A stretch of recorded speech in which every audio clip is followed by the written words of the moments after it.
Saudari-saudaraku yang terkasih, berjumpa kembali bersama saya Romo Antoro dalam Renungan Harian Jumat 23 Agustus, Pekan Biasa ke-20.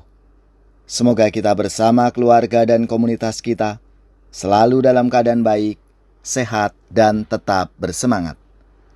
Hari ini kita bersama-sama akan merenungkan Injil Suci menurut Matius bab 22 ayat 34 sampai 40. Marilah kita mengawali renungan kita dengan tanda kemenangan Kristus. Dalam nama Bapa dan Putra dan Roh Kudus. Amin.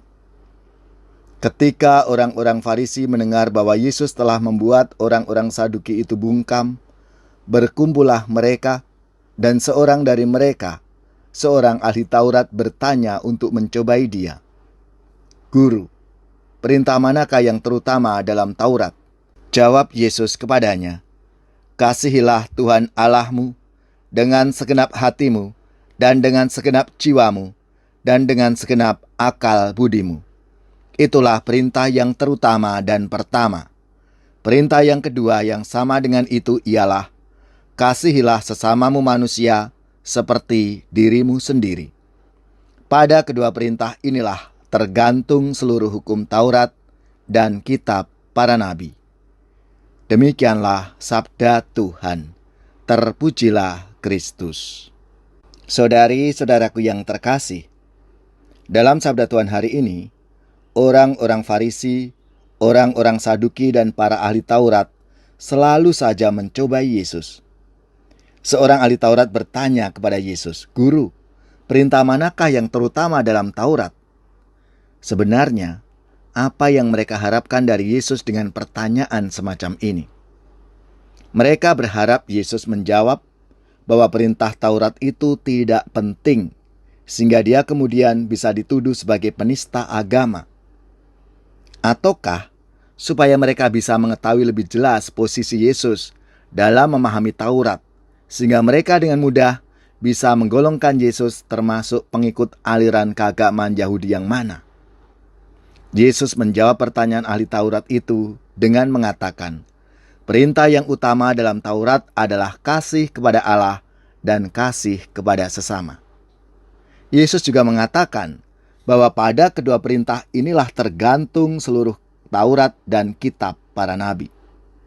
Dengan jawaban ini, keseluruhan Taurat yang ada punya arti dan tetap dianggap penting oleh Yesus, tidak dibatalkan atau digantikan dengan kedua perintah ini. Keseluruhan Taurat terpadu dalam dua perintah ini.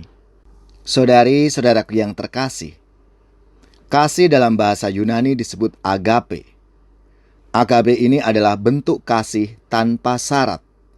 Kasih yang tidak pertama-tama mempertimbangkan untung dan rugi, suka dan tidak suka, melainkan yang terwujud karena manusia lebih dahulu menerima kasih serupa dari Allah yang adalah kasih.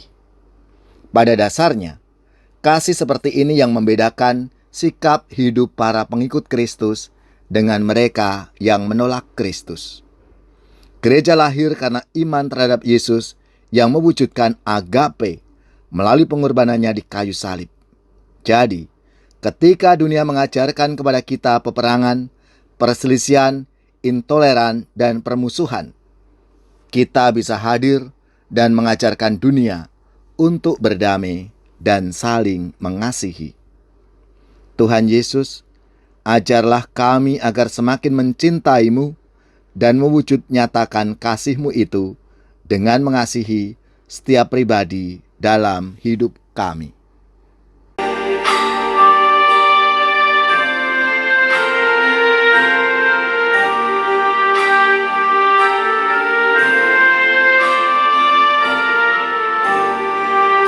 Andaikan aku pahami bahasa semuanya,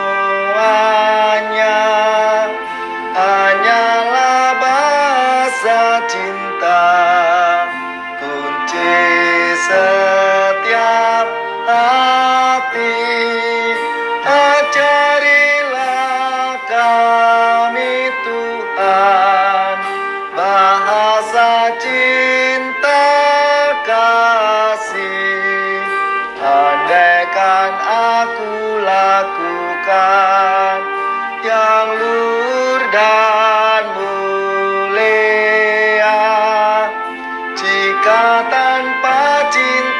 kasih, hampa dan tak berguna.